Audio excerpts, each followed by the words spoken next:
चला नमस्कार मित्रांनो, ज्ञान क्लास या यूट्यूब चॅनलमध्ये तुमचं पुन्हा नव्याने हार्दिक सहर्ष स्वागत आहे।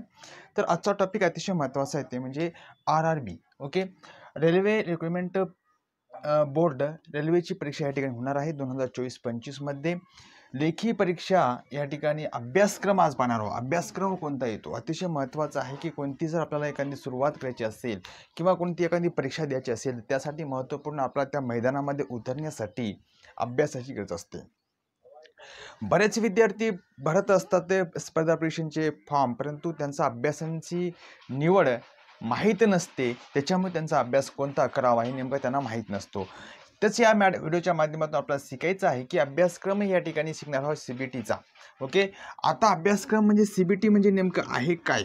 ओके, CBT म्हणजे computer based test. Okay, computer base आणि टेस्ट या ठिकाणी होणार आहे ते एक। आता तुम्हाला एक नंबर काय प्रश्न पडला असेल, हा CBT एक काय? कारण की अभ्यासक्रम आहे, अभ्यासक्रमा माध्यमातून त्या ठिकाणी CBT तुम्हाला दोन पद्धतीचे या ठिकाणी पेपर घेणार आहेत लक्षामध्ये। तर पहा, आता अभ्यासक्रम कोणता आहे, याच्यामध्ये महत्त्वाचा अभ्यासक्रम आहे हे तीन पद्धतीने। किती? फक्त तीनच विषयावर अभ्यासक्रम आहे, फक्त 3 आणि 3। पहिला आहे गणित। ओके, आणि गणित जे आहे याच्यामध्ये सर्वसामान्य असं गणित असते। गणितावर उदाहरणामध्ये संख्या व संख्यांचे प्रमाण, गुणोत्तर प्रमाण, नफा तोटा, लसावी मसावी, शेकडेवारी, याचे कामवेग, अंतरवेग, वेळ, या ठिकाणी एकदम नॉर्मल असे 17 ते 18 असे काही प्रकरण आहेत। त्या प्रकरणाच्या विषयावर या ठिकाणी तुम्हाला प्रश्न येणार आहेत मित्रहो। आता हे जे गणिताचे पेपर आहेत ते कशा पद्धतीने होत असतात, तर कशा पद्धतीने प्रश्न पडत असतात, तर 1 तारखेपासून उद्याच्या म्हणजे आजच्या 1 तारखेपासून या ठिकाणी उद्याच्या की मी तुम्हाला गणितावर असेल या ठिकाणी RRBचे क्लासेस या ठिकाणी बॅच सुरू करणार आहे। मित्र, तुम्ही नवीन असाल, आता आपण चॅनलला सबस्क्राईब केलं नसेल, एकदम फ्रीमध्ये सबस्क्राईब करून घ्या आणि इतरांपर्यंत शेअर करा विसरू नका। आणि त्याचबरोबर तुमच्या काही RRB बद्दल काही समस्या असतील तर समस्याचं निवारण करण्यासाठी कमेंट बॉक्समध्ये कमेंट करायला विसरू नका। ओके, आता गणित आहे, याच्यामध्ये गणित हा विषयामध्ये अतिशय सामान्य गणित कोणते ते सामान्य। सामान्य म्हणजे काय? ज्या ठिकाणी अतिशय सोपं बेसिक असा भाग असतो गणिताचा तो। आता उदाहरणामध्ये संख्या घेतलंय, संख्या व संख्यांचे प्रकार, समसंख्या कोणती, विषम संख्या कोणती, मूळ संख्या कोणती, त्रिकोणी संख्या कोणती, याच्यावर आधारित असणारे एकदम सामान्य सोप्यात सोपे असे प्रश्न या ठिकाणी RRB CBT पॅटर्न 1 मध्ये टाकू शकतात। ओके, नंतरचा भाग आहे गुणोत्तर प्रमाण असेल, बरेच काही 20 ते 19 आहेत, हे नंतर सांगतो। दशांश अपूर्णांक आहे, त्यानंतर लसावी मसावी आहे, लघुत्तम सामायिक विभाजक कशा पद्धतीने असतात, ते जास्तीत जास्त प्रश्न कुठून होतात गणितामध्ये, अंतर वेग वेळ। म्हणजे उदाहरणामध्ये एक गाडी 7:30 वाजता मुंबईहून नागपूरला निघाली 60 किलोमीटर तासी वेगाने, दुसरी गाडी 75 तासी वेगाने हे 8 वाजता निघाली, तर दोघींची एकमेकांना किती वाजता किंवा कुठे भेट होत असतील, यांचे एकूण अंतर किती असेल, अशा पद्धतीने प्रश्न जास्त या ठिकाणी येऊ शकतात। म्हणून आपण ज्या प्रश्न जास्त त्या प्रकरणामध्ये येत असतील त्या प्रकरणावर आपण जास्तीत जास्त फोकस करण्याचा प्रयत्न करूया। ओके, या ठिकाणी एक आहे सामान्य गणितामध्ये। दुसरा अभ्यासक्रम या ठिकाणी असा तुम्हाला येतो, एक GK बुद्धिमत्ता। आता बुद्धिमत्ता याच्यामध्ये कसं असते, सामान्य बुद्धिमत्ता आहे, जास्त काही नाही याच्यामध्ये। बुद्धिमत्ता कोणती ते सामान्य येते। ओके, बुद्धिमत्ता सुद्धा सोपं असते, अवघड काय नसते। आता याच्यामध्ये कशा पद्धतीने वर्णमाला म्हणजे असा ए पासून तर Z पर्यंत वर्णमाला माहिती असणं महत्त्वाचं आहे। कोडिंग डिकोडिंग सांकेतिक लिपीवर आधारित येतात। तर्क अनुमान अशा पद्धतीने तर्क असतात, असे प्रश्न येत असतात। एक तुम्हाला विचारतोय, एक मोठी शाळा आहे, शाळामध्ये काय आहे तर 2 शाळेमध्ये एक शिक्षक आणि एक दुसरा विद्यार्थी आहे, आणि पालक कुठे राहू शकतो, पालक शाळेच्या बाहेर राहू शकतो, तो शाळेमध्ये राहू शकत नाही। म्हणजे असे काही तर्क अंदाजावर या ठिकाणी काय येतात प्रश्न येत असतात, उपस्थित होत असतात। ओके, नेक्स्ट बघूया। आता इथशी वर्णमाला महत्त्वाचं आधीच टॉपिक बुद्धिमत्ता म्हणजे वर्णमाला व त्याचे अंक व त्यांची संख्यावर जास्तीत जास्त प्रश्न पडत असतात. ते म्हणजे एचा अंक या ठिकाणी 1 आहे तर बीचा अंक 2 आहे. अशा पद्धतीने हे कधी उलट कधी सुलट प्रश्न तुम्हाला विचारू शकतात. तर जास्तीत जास्त आपण त्या प्रकरणावर फोकस करूया. ठीक आहे. नंतरचा भाग आहे, नंतरचा भाग महत्त्वाचा आहे, ते म्हणजे जीकेचा. Okay, general knowledge. हे जनरल नॉलेज सुद्धा कसं येते, सामान्य येते असते. ओके, आणि येत असताना सामान्य जास्तीच्या याच्यामध्ये कसं चालू घडामोडी जास्त, चालू घडामोडी. आता हे जे के मध्ये काय येत असते नेमकं, याच्यामध्ये इतिहास असेल, याच्यामध्ये भूगोल असेल, याच्यामध्ये राज्यशास्त्र असेल, राज्यशास्त्र, याच्यामध्ये विज्ञानचे प्रश्न जास्त महत्त्वाचे आहेत. विज्ञानचे प्रश्न येतात. याच्यामध्ये सामाजिक असेल, राजकीय, शैक्षणिक हे धोरण जास्त. त्याचबरोबर इथं आंतरराष्ट्रीय करारावर प्रश्न येतात. आंतरराष्ट्रीय सामाजिक असेल, राजकीय असेल, शैक्षणिक असेल, आरोग्य विषय असतील हे आंतरराष्ट्रीय याच्यामध्ये. त्याचबरोबर खेळ जास्त पद्धतीने विचारू शकतात. ते कोणते खेळ, तर फक्त आंतरराष्ट्रीय खेळ जास्त पद्धतीनं विचारू शकतात. ते असे प्रश्न या ठिकाणी सामान्य किंवा चालू घडामोडीमध्ये विचारले जाऊ शकतात. ते याला आपण कशा पद्धतीने हँडल करायचं आपल्या व्हिडिओच्या माध्यमातून संपूर्ण आपण एक स्टेप बाय स्टेप या ठिकाणी दररोज एक व्हिडिओ आपण अपलोड करणार आहोत.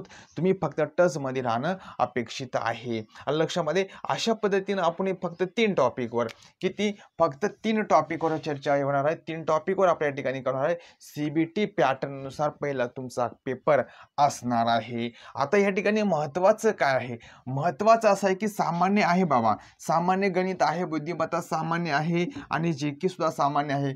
आता हे फक्त आणि किती या ठिकाणी किती मार्कासाठी किती मार्क प्रश्न येतात, इथं पडतात तुम्हाला 30 प्रश्न. ओके, कशावर, गणितावर 30 प्रश्न पडतात, बुद्धिमत्तेवर सुद्धा 30 प्रश्न पडत असतात आणि जीकेवर सुद्धा 30 प्रश्न पडत असतात. सॉरी, याच्यावर 40 जास्त आहे. लक्षामध्ये जीके सामान्य विज्ञानावर किती, आता 40 मार्क पडतात, 40 प्रश्न पडतात.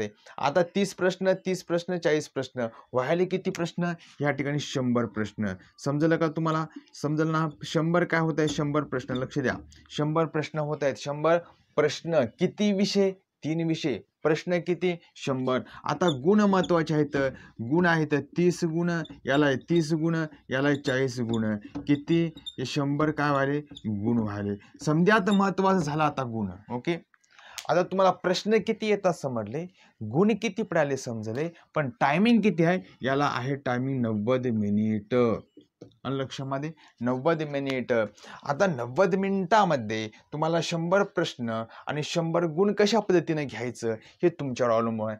परंतु त्याच्यापेक्षा अतिशय महत्त्वाचं आहे की जे पेपर होणार आहे तुमचा, हे निगेटिव्ह टाईप आहे. निगेटिव्ह म्हणजे काय, आता एकास 3 अशा पद्धतीनं, म्हणजे तुमचा जर समजा हे 3 खालचे चुकले, काय झाले, 3 खालचे उदाहरणामध्ये 3 100 पैकी 3 चुकले, तर तुमचा आलेला सुद्धा एक काय होऊ शकतो, कट होते किंवा चुकीचा धरला जातो. हे चुकी या ठिकाणी एक कमी होतो तुमचा. लक्षामध्ये एकास 3 अशा पद्धतीने निगेटिव्ह सिस्टीम आहे, इथं पॉझिटिव्ह नाही. म्हणजे नंतर तुम्हाला सांगतो मी. आता हे झालं CBT वर्ण पॅटर्नचा अभ्यासक्रम. आता या ठिकाणी CBT 2चा आपण बघूया. ओके, CBT 2चा अभ्यासक्रम कशा पद्धतीने असतो या ठिकाणी मी सांगतो तुम्हाला. ओके, आता पहा मित्रो, सामान्य या ठिकाणी सामान्य नसतं, थोडंसं काठिण्य पातळी आहे. आता ज्या पद्धतीने आपण पहिला पेपर दिला, पहिला पेपर आला तुमच्याकडे, पहिला पेपर तुमचा झाला, पहिला पेपर झाल्यानंतर एक महत्त्वाची याच्यामध्ये बाब होते की पहिला पेपर ज्यांचा पास होत असतो तसलेच प्रश्न पडत असतात. जे मी आता सांगितले मागे कशा पद्धतीने प्रश्न पडतात ते तसल्याच पद्धतीने प्रश्न पडत असतात. परंतु थोडीशी पातळी जे असते, जो अभ्यासक्रम असतो थोडासा डीपमध्ये त्याच्यावर आधारित, परंतु थोडासा हार्ड पद्धतीनं असतो. ओके, आता गणिताचे पहिल्या CBT पॅटर्नमध्ये किती होते, CBT पॅटर्नमध्ये गणिताचे किती, 30 प्रश्न, बरोबर आहे. आता बुद्धिमत्तेमध्ये 30 प्रश्न, मार्क किती, 30. ओके, चालू घडामोडीमध्ये किती होते, 40 होते. आता गणितामध्ये येणार आहेत 35 प्रश्न येणार आहेत. त्याचबरोबर याच्यामध्ये 35 प्रश्न आणि हे 50 प्रश्न झाले किती, 120 प्रश्न. ओके मित्रो, आता इथं काय व्हायला थोडंसं याच्यामध्ये प्रश्न वाढत आहेत. 30चे 5-5 प्रश्न वाढले, याच्यामध्ये लगेच 10 वाढले, किती झाले 120 प्रश्न. आणि तुम्हाला ह्या ठिकाणी पुढे आता हे झाले प्रश्न, हे झाले मार्क. 35ला 35च, 35ला 35च आणि 50ला 50च. लक्षामध्ये 120 काय असणार आहे गुण, 120 गुणांची या ठिकाणी चाचणी. याला टायमिंग सुद्धा या ठिकाणी 90 मिनिटच. लक्षामध्ये म्हणजे कमी टायमामध्ये जास्त तुम्हाला अभ्यास करावा लागेल, कमी टायमामध्ये जास्त प्रश्न सोडवावे लागतील तुम्हाला. थोडंसं कठीण जाईल. कधी ज्यावेळेस तुमचा जे विद्यार्थी पहिल्या बेसमध्ये पास होत असतील CBT पहिल्या याच्यामध्ये, CBT दुसरं त्यांना सहज सोपं जाते, कारण की अभ्यासक्रम झाला असतो, ते पास झाले असतात. आणि याच्यामध्ये सुद्धा निगेटिव्ह सिस्टीम असते, 1-3 हे निगेटिव्ह सिस्टीम आहे. हे पण आपण तेवढंच लक्षात ठेवणं गरजेचं आहे. लक्षामध्ये आता पहा या ठिकाणी अतिशय महत्त्वाचं आहे पुढचं या ठिकाणी टॉपिक, म्हणजे याच्यावर जसा अभ्यासक्रम पहिला होता तसंच अभ्यासक्रम आहे. म्हणजे GK तर सामान्य नाही, संपूर्ण थोडंसं आंतरराष्ट्रीय आहे. तर जे सांगितले तेच आहे, पण थोडंसं पातळी जी आहे तुमची काठिण्य पातळी अशा पद्धतीने येऊ शकते. तुमचा अभ्यासक्रम तुम्हाला वाढवणं गरजेचं आहे. हे CBT पॅटर्न 1 आपलं संपल्यानंतर दुसरं CBT पॅटर्न 2 कशा पद्धतीने अभ्यास करावा हे सुद्धा व्हिडिओच्या माध्यमातून आपण संपूर्ण सिरीज या ठिकाणी घेणार आहोत. फक्त तुम्ही या चॅनलवर करा या ठिकाणी सबस्क्राईब राहा. लक्षामध्ये अतिशय महत्त्वाचं आहे. त्याच्यानंतरच आहे या पुढचा पॉईंट 1-3 सांगायचं होतं. 1-3 आता उदाहरणामध्ये काय झाले तर 100 तुमचे प्रश्न उपस्थित करताय एखाद्या विद्यार्थ्यांना. ओके, त्यांनी 60 प्रश्न बरोबर सोडवले. किती प्रश्न? 60 प्रश्न बरोबर सोडवले आणि 10 प्रश्न त्यांचे चुकले. किती? 10 प्रश्न त्यांचे चुकले. तर त्या विद्यार्थ्यांना बरोबर प्रश्न किती आले असे प्रश्न उदाहरणामध्ये अपेक्षित आहे. ओके, आता उदाहरणामध्ये किती 60 प्रश्न त्यांना सोडवले. बरोबर आहे, 60 प्रश्न. 1-3 आहे, 10 प्रश्न त्याचे चुकले. ओके, आता 10 प्रश्न, एकाला 3 जर प्रश्न तुमचे चुकले तर आला 1 चुकतो. बरोबर आहे. आता या ठिकाणी त्यांचे म्हणजे 10 प्रश्न काय झाले चुकीचे झाले. समजून घ्या, 10 प्रश्न किती झाले चुकीचे झाले. आता 10 प्रश्न चुकीचे झाले म्हणजे चुकीचे झाले बरं काय, चुकले नाही, चुकीचे झाले. त्याचे 60 बरोबर आले. नंतर बी त्याने सोडवलं पुढे पेपर. त्यांचा पेपर सोडल्यानंतर त्यांचे किती 10 चुकी झाले. ओके, 10 चुकले म्हणजे किती त्याचे प्रश्न बरोबर आले याच्यामध्ये माहिती आहे का तुम्हाला? 10 चुकले म्हणजे ओके, दुसरं सांगेल.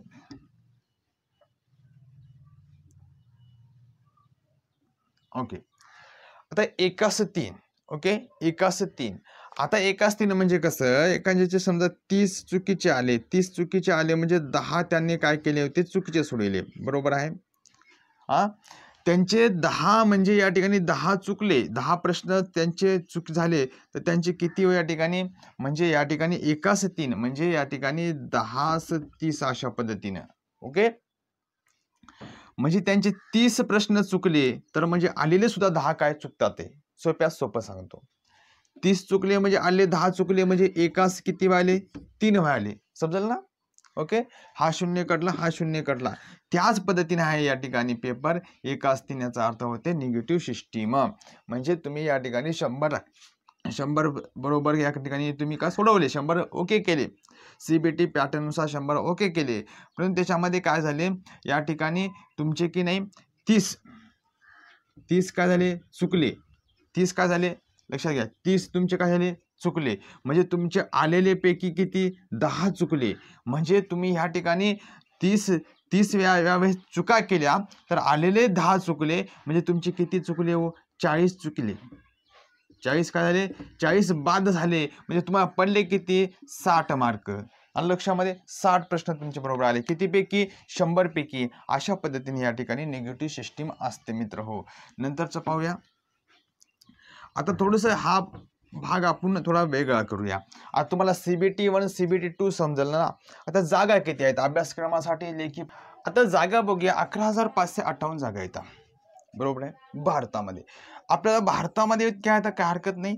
आता महत्त्वाचं आपल्या मुंबईचं जास्त. मुंबई कोणती रेल्वे आहे हो? दक्षिण मध्य रेल्वे आहे. बरोबर आहे. आता याच्यामध्ये जे तुम्हाला मुंबईमध्ये जागा आहेत ते 699 जागा आहेत, 699. ओके. आता तुम्ही महत्त्वाचं पाहणं आहे की तुम्हाला 4 पोस्टिंग आहेत, 4 पोस्टिंगपैकी 4 पोस्टिंग तुम्ही भरायचं असते, एक ना एक लागू शकते. ओके. आता नवीन विद्यार्थ्यांना हे कळतच नाही की नेमकं जागा किती आहेत इतकं कळते, पण मुंबईमध्ये किती आहेत? 699, 700 जागा आहेत, बरोबर आहेत. आता थोडंसं हे कशावर आहेत? जे 10वी ते पदवी डायरेक्ट. ओके. 10वी ते कोणती तुमची ग्रॅज्युएशन असणारी पदवी इथपर्यंत. आता 10वी आहे म्हणल्यावर या ठिकाणी कुठपर्यंत 18 वयवर्षे 18 ते 33 वर्षे तुम्हाला या ठिकाणी देता येते. ओके. पदवीसाठी. ओके. पदवीपर्यंत असलं 33 वर्षे किंवा 10वी तुमची 12वी झाली असेल तर तुम्हाला 18 ते 33 वर्षापर्यंत त्याच्यामध्ये काही रिझर्वेशन आहे ST SC साठी, तो पुढे 38 वर्षापर्यंत तुम्हाला देता येते, काही हरकत नाही. किंवा पदवीवाल्याला 38 वर्षापर्यंत देता येते. ओके. सुवर्ण संधी अशी आहे.